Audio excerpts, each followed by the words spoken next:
ელოდები რამე უხერხულ კითხვას? კი, ველოდები, შენ ხო უხერხული კითხვების გადაცემა გაქვს. მაშინ დავიწყე. მამის გვარზე უარის მართულად გადასატანი იყო? მიუხედავად იმისა, რომ პატარები ვიყავით, 13 წლის ვიყავი მე. და ნინუცა კიდე უფრო პატარა. ისე არ ყოფილა რომ თამრიკო მოვიდა და გითხრა რომ აი, ეხლა მე შენ გაგზარდე, მე შენ გაჭმევ და ამიტომ ჩემ გვარზე უნდა გადმოხვიდე. მე და ჩემთან გადავწყვიტეთ თვითონ უთხარით თამრიკოს, რომ იცი რა დედა, ჩვენ გვინდა ვიყოთ შენ და ბიძაჩემი ბიძინა, რომელიც მოსკოვში ცხოვრობს, რომელიც გვარჩენდა ფაქტიურად. ვინც გვარჩენს და ვინც გვაჭმევს და ვისაც ჩვენ ძალიან უყვარვართ, გვინდა რომ იმის გვარი გქონდეს. არა, იმიტომ რომ ჩვენ ის გვარი არ მოხდონდა, იმიტომ რომ მამას უბრალოდ ფიზიკურად არ ქონდა ჩვენთან, ანუ არ ეცალა ჩვენთვის. მაგრამ ყველაზე მტკივნეული მაინც ის იყო, როდესაც კურიერმა წაუღო მამაჩემს. ახლა მამაჩემს არ ეწყინება, იმიტომ რომ ახლა კარგი ურთიერთობა მაქვს, მაგრამ ნუ ესეა. კურიერმა მიუტანა საბუთი, რაზეც ხელი უნდა მოეწერა, რომ ის თანახმაა, რომ მისი შვილები გახდნენ სხვა გვარის შვილები, ასე ვთქვათ, და მან ხელი მოეწერა. ყველაზე მტკივნეული ეს იყო ჩვენთვის. ანუ ეს დიდი ხანი ვერ ვაპატიეთ. ეს როგორი ურთიერთობა გაქვს? იცი, დღეს კარგი ნორმალური ურთიერთობა მაქვს, იმიტომ რომ გავიდა მე ძალიან ბევრი წლები და მე მოვიდა და რაღაც დაგველაპარაკა და დამელაპარაკა და აგვიხსნა. ნინუცა ძალიან დიდი ხანი, ნინუცა უფრო ისეთი ტიპია, არ პატიობდა და მე ვცდილობ რომ აპატიო რაღაცები, კი. მიზეზი რაც აგიხსნა იყო მისაღები შენთვის? იცი რა, მისაღები არ იქნებოდა არასოდეს, იმიტომ რომ მე საერთოდ არ მესმის, როგორ შეიძლება, როდესაც გყავს შვილები, ორი შვილი გყავს, კვირაში ერთხელ მაინც როგორ შეიძლება არ მოგენატროს შენი შვილი, შენი სისხლი და ხორცი. ანუ არ აქვს არანაირი გამართლება, მაგრამ მე ზოგადად ძალიან მობიერი ადამიანი ვარ და ვიმყოფინე ის ყველაფერი, ნუ ჯერჯერობით არ ვიცი, ვიმყოფინე ის ყველაფერი, რაც მელაპარაკა. თუმცა ბოლომდე ვერ პატიებ. რა თქმა უნდა, ამის პატიება ესე არ შეიძლება, ვერ აპატიებ ამას. მეგობრისგან შური გიგრძნია? კი, რა თქმა უნდა, მიგრძნია. ჩვენ რო თეატრში მივედით, მე და ჩემი და ვიყავით მე-4 კურსზე. და ესა რა ქვია, პატარები ვიყავით ძალიან თეატრალურში ვსწავლობდით, თეატრალურში ჯგუფიდან სამაკაცმა მოგვილოცა, რომ რუსთავის თეატრის მსახიობები გავხდით. წარმოიდგინე, მე-4 კურსელები, ხდებით რუსთავის თეატრის მსახიობები, ანუ რომ ნერვიულობ, რომ ღმერთო, სადმე შეიძლება ნეტა მოვხდე რომელიმე თეატრში და უცებ ბახდა ხვდები და ჯგუფიდან გილოცავს 3 კაცი. მეტი არავინ. ახლა როგორ არ უნდა იგრძნოს შური, ხო? შური, რა ვიცი, შური, არ ვიცი რა. შური ქვია ამას. ხო, ნუ ესეც ჩვენი პროფესიის ერთ-ერთი მთავარი კომპონენტი ამის გარეშე. უბრალოდ მსახიობს. ანუ ნამდვილი მსახიობი შეიძლება ამის გარეშე ვერ სიცოცხლოს. მე შეიძლება არ ვარ ესეთი ნამდვილი მსახიობი, იმიტომ რომ სხვა რაღაცები მწონის რა. თუმცა ინტრიგები ხშირია თეატრში. რა თქმა უნდა, ყველა თეატრში ინტრიგები არსებობს. იყავი მსხვერპლი. ინტრიგები? კი, როგორ არ ვიყავი, მისვლიდან რამდენიმე თვეში აღმოჩნდი მსხვერპლი. თან ხო იცი, გულუბრყვილო რა ხარ, სადაც ძალიან ეხლაც გულუბრყვილო ვარ და მივედი და ძალიან დიდი ამბავი მოხდა. ძალიან დიდი კონფლიქტი მოხდა და უცებ მივხვდით, რომ მე არაფერ შუაში არ ვარ, მაგრამ მე ნელ-ნელა, ანუ თან როგორი სიტუაცია იყო, იცი, ეს ამბავი გასკდა, რაღაც არ ვიცი, ანუ აბსოლუტურად არაფერ შუაში არ ვიყავით. სხვათაშორის თეატრშიც არ ვიყავი იმ დღეს, როდესაც ეს რაღაცა მოხდა და რაღაცა დაგვაბრალეს მე და ჩემდას. მე ატყდა პანიკა.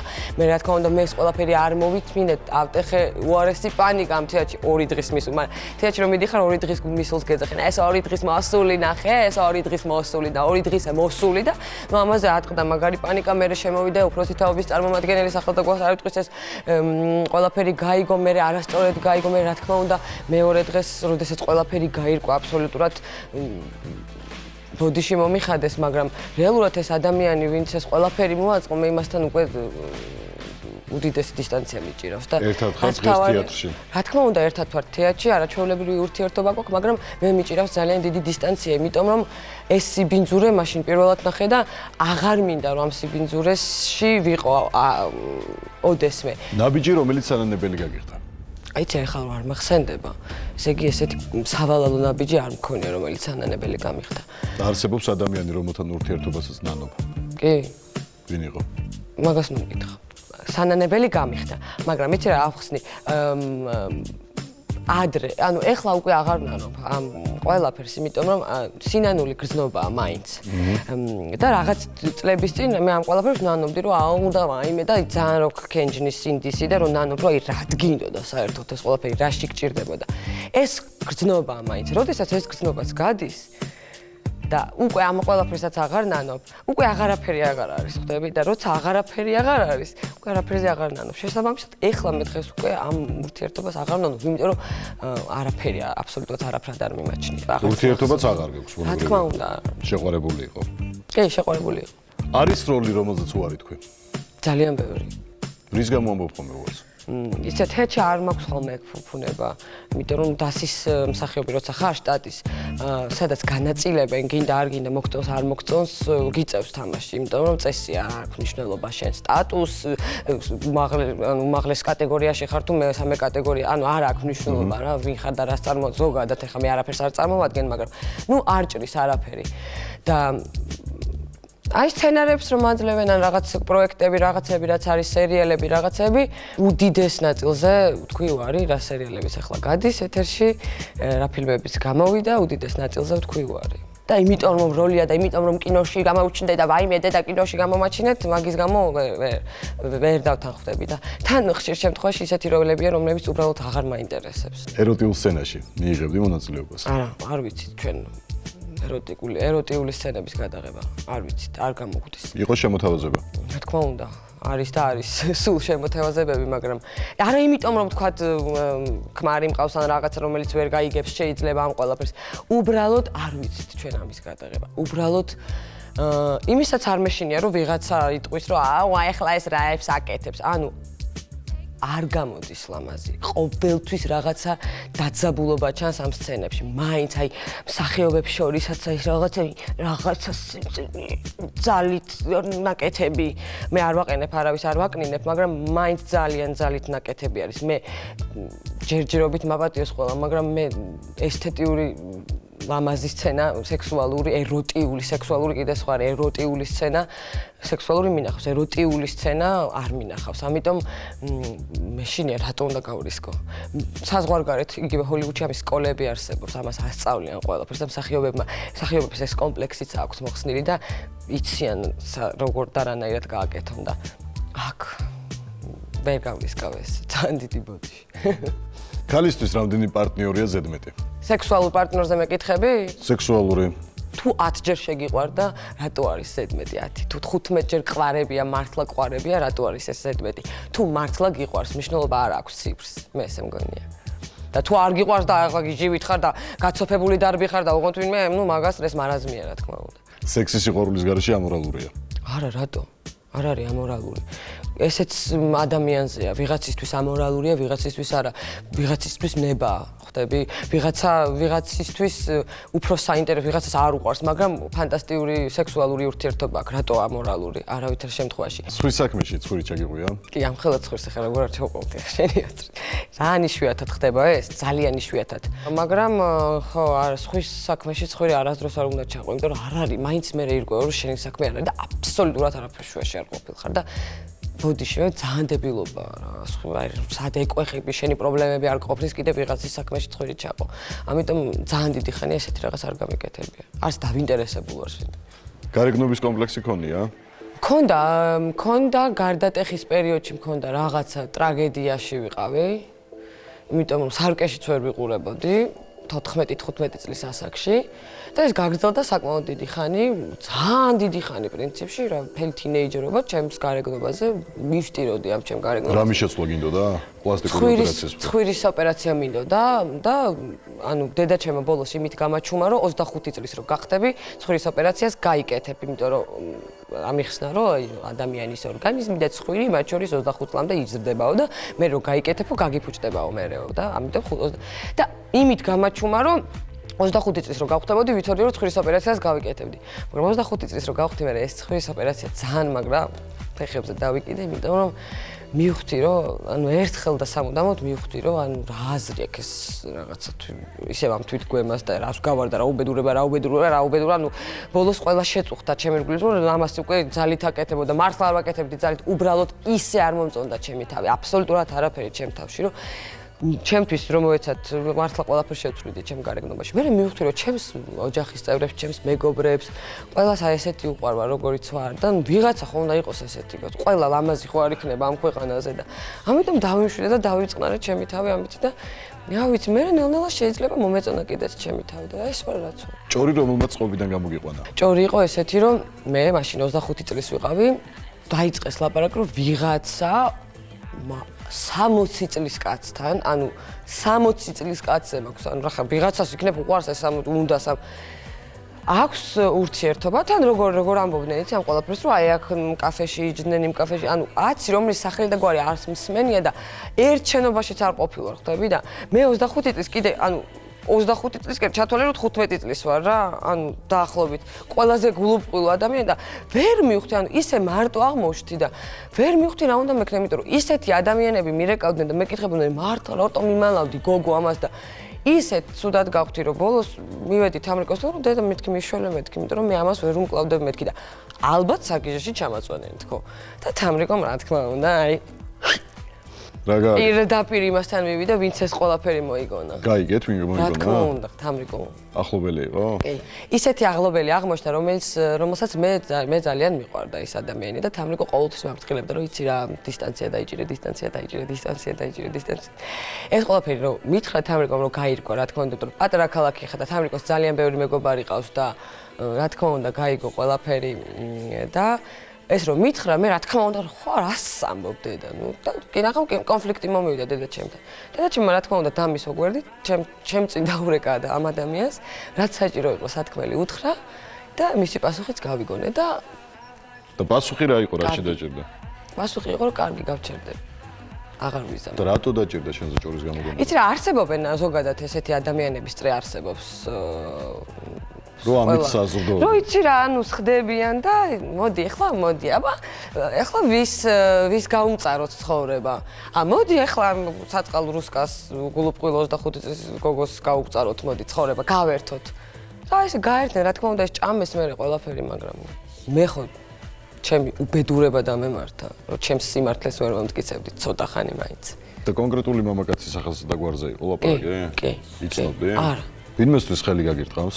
არა, ვიცად ერთად თუ გამირტყა. ბავშვობაში მგლიჯე.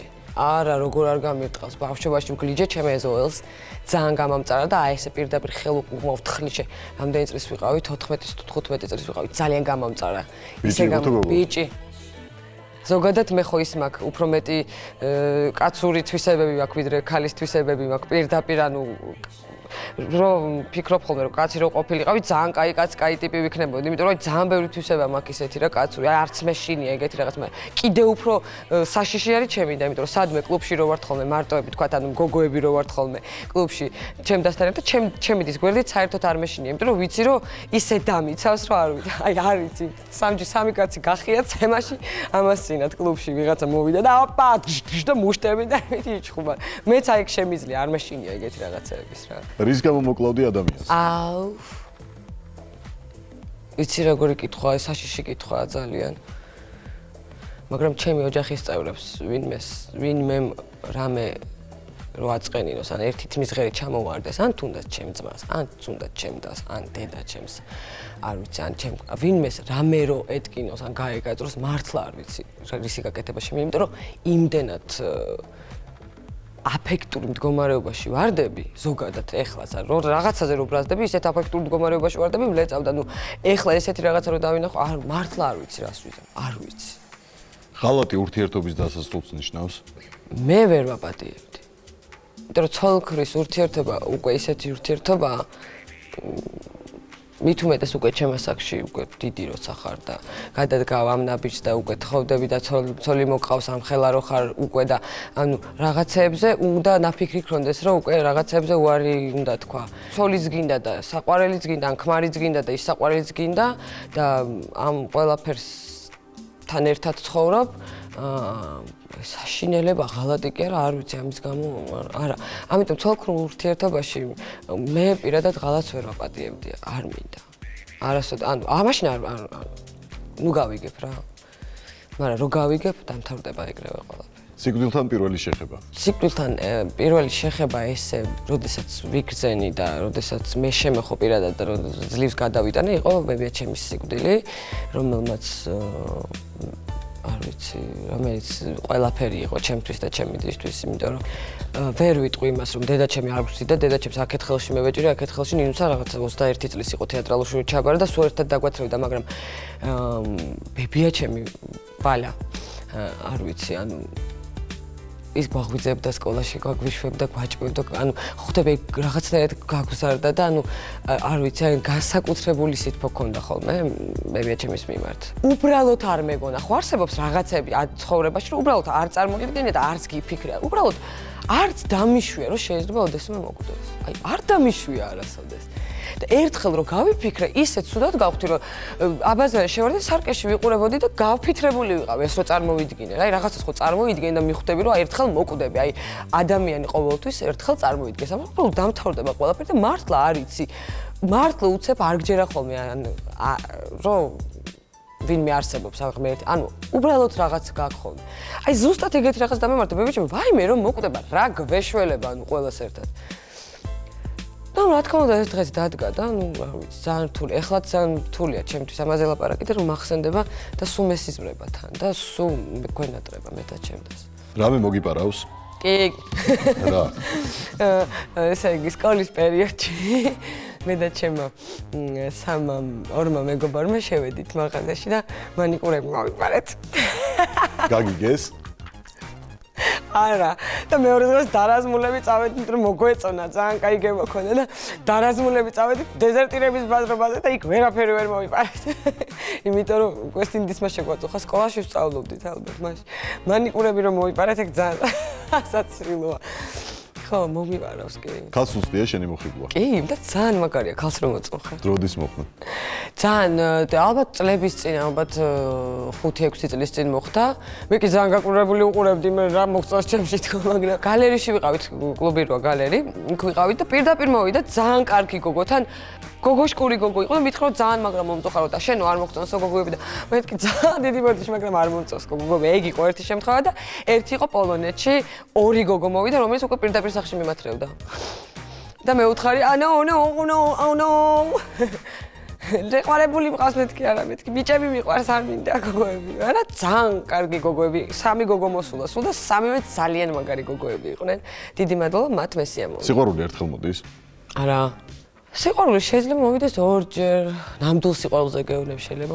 იცი როგორ არის ხოლმე, აი რომ ერთხელ რომ გიყვარდა, გონია რომ ყველაზე მეტად გიყვარდა და მე რომ მეორეჯერ გიყვარდება, გონია რომ ის სიყვარული არ იყო და ეხლა არის ეს ნამდვილი სიყვარული. არა და სინამდვილეში მაშინაც გიყვარდა და ეხლაც გიყვარს, ხვდები?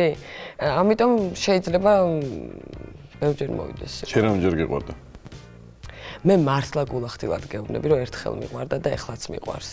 ბედნიერებას ფული სჭირდება? კი. ფულის გარეშე არ ვარ უბედური, ხვდები, ანუ რო არიან ხო დეპრესიაში, აუ ფული მინდა და ნეტა ეხლა ბევრი ფული მქონდეს. არ ვარ უბედური, ძალიან კარგად ვგრძნობ თავს 1 ლარითაც და 100 ლარითაც ჯიბეში, მაგრამ როდესაც ფული გაქვს ბევრი, მაგას რა ჯობია, როდესაც შეგიძლია იგივე შენ მეგობრებს მოკიდო ხელი, წაიყვანო საზღვარგარეთ, ბევრი იგულაოთ ერთად, წახვიდე რა ვიცი, ყველა ქვეყანაში წახვიდე, შენი საყვარელი მომღერლების კონცერტი, ამ ყველაფერს ხო ფული ჭირდება, ხო? იგივე შენ ოჯახს დაეხმარო, იგივე შენ მეგობრებს, იგივე არ ვიცი, ძალიან ბევრი ფონდი არსებობს, სადაც შეგიძლია მათ დაეხმარო. რომელიც აგრევე შენ მოგიბრუნდება, ეს ხო ბუმერანგია. მოაქვს, ანუ თუ კარგი ადამიანის ხელში ვარდება ფული, მოაქვს ბედნიერება ფულს. სიმთვრალე, როდესმე გინანია? არა, ვგიჟდები ამ მდგომარეობაზე. და თან მჭირდება ზუსტად 2 ჭიქა, მეტი არა. და ვარ ხოლმე ყველაზე კარგი ხასიათი სიცილი, ანუ ძალიან მიყვარს სიმთვრალე, ძალიან კარგი მდგომარეობა, ნუ ის რომ რაღაც დაგათრევენ და რომ გაგათრევენ სადღაც და რომ გდიხარ სადღაც უბედური, ნუ ეგ რაღაც საშინელებაა, მაგრამ არასოდეს არ მინანია ჩემი სიმთვრალე. და ისე გაგიღვიძია რომ წინა დღეს რა მოხდა, წინა ღამეს უბრალოდ რა მოხდა, სწორად. კი და ვაიმე. მე ხოჭი რომ რეკორა, მე რა ხდება, კარგად იყო ყველაფერი, მაგრამ ნუ ესე მარტო თავს, ანუ ჩემი თავისთვის უფლება მიმიცე, მაშინ როდესაც სანდროსთან ერთად ვარ, ანუ ისე დავთვრე რომ რაღაცა უკონტროლო არ ხვდები, მოკლედ რომ ვთვრები და ესე მარტო როცა ვიყავი, არასოდეს არ მიმიცე ჩემი თავისთვის უფლება, რომ აი რაღაცა არ მახსოვს გუში რა გავაკეთე, ეგრე არასოდეს არ მიმიცე ჩემი. ყოველთვის შემიძლია ვაკონტროლო ჩემი თავი. რომელი ნარკოტიკი გაგისინჯოთ? იცი რომელი? გემრიელი. გემრიელი? ეგ რომელია? აი გემრიელი რომელიც არის ეგ. ხო, მაგრამ იცი რა არის? ნარკოტიკი არის იმ ადამიანებისთვის კარგი, ვისაც თქვათ ჭირდება ეს ყველაფერი. მე შემიძლია გავდე მაგალითად დაექსტაზებულს, მაგრამ არ ვიყო დაექსტაზებული, ხდები? ანუ შემიძლია ეს მდგომარეობა შევიქმნა. თუმცა გამისინჯავს, რა თქმა უნდა. ეჭვიანობამ შეიძლება ურთიერთობა დაანგრიოს. კი. ეჭვიანი ხარ? მე ეჭვიანი ვარ, მაგრამ საყვარელი ადამიანის მიმართ კი არა, ზოგადად ადამიანების მიმართ კი არა, ზოგადად ეჭვიანი ადამიანი ვარ. რაღაც ეჭვები მაქვს ხოლმე, აი ხლა მე რო ფეხს გადავდგავ, ხლა ფეხზე აგური დამეცება ნეტა, აი ესეთი რაღაც უცნაური ეჭვი, რაღაც სულ ეჭვები მღრნის. ეჭვიანი ვიყავი ადრე, ანუ ესე ურთიერთობებში, რომ ვეჭვიანობდი მეგობრებზე, რომ აი რატო წახვედი შენ იმასთან და ჩემთან რატო არ მოხვედი, ანუ აი ესე, მაგრამ რაც გავიზარდე, სხვათა შორის აი ეს გრძნობა აღარ მაქვს რა. რაღაც ძალიან ვენდობი ამ ჩემ მეგობრებსაც და თანდროსაც რა თქმა უნდა და ყველას იგი ადამიანს არ აქვს მნიშვნელობა, ეჭვია ხო? ვიღაცაზე ეჭვიანობა. კომიკურმა როლებმა ერთი ჟანრის მსახიობად გაქცია? ეს რა არის ხა? არ გეთახმები მაგ კითხვაში. მე გეკითხები. კომიკური როლები არ მაქცია, იმიტომ რომ საბედნიეროდ მადლობა ღმერთს თეატრში მაქვს იმის საშუალება, რომ კიდე უფრო მეტად ხშირად არ ვითამაშო კომიკური როლები. თუმცა კომიკური როლები ჩემი საყვარელი ჟანრია კომედია და ყველაზე მაგარი ჟანრია და ყველაზე რთული ჟანრია, იმიტომ რომ ადამიანის მაყურებლის ატირება ძალიან ადვილია და გაცინება ძალიან რთულია და როდესაც მივხვდი რომ ეს შემიძლია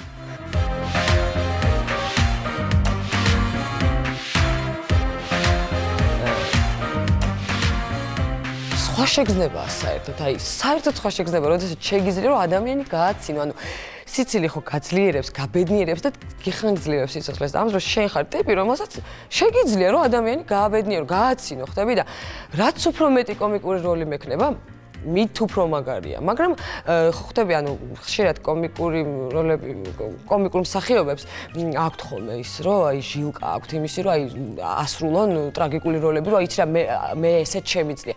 მე არ მქონია არასდროს იმის ამბიცია, რომ მე შემიძლია ტრაგიკული როლების თამაშით და რა უბედურება. პირიქით, ეს უფრო რთულია, ამას უფრო უნდა გაუმკლავდე.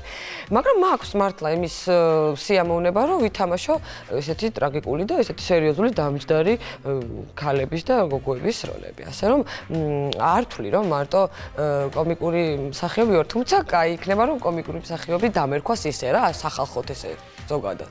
გამიხარდება. შენ ეს შეგიძლია თან ძალიან კარგად. დიდი მადლობა. თქვენს ოჯახში ყველაზე კარგი მსახიობი ვინ არის? ჩემს ოჯახში ყველაზე კარგი მსახიობი თავრიკო მარკაშვილია. გულწრფელი ხარ 100%-ით? კი. დღეს რამდენი პროცენტი იყო რეალური რუსკა? დღეს ვიყავი 100%-დან 99 და წერტილი და 9. ალბათ 1% ის არ გითხარი, უბრალოდ სახელები რა გითხარი. ვიღაცები რა და ასე. აბსოლუტურად. ზოგადად გულახდია და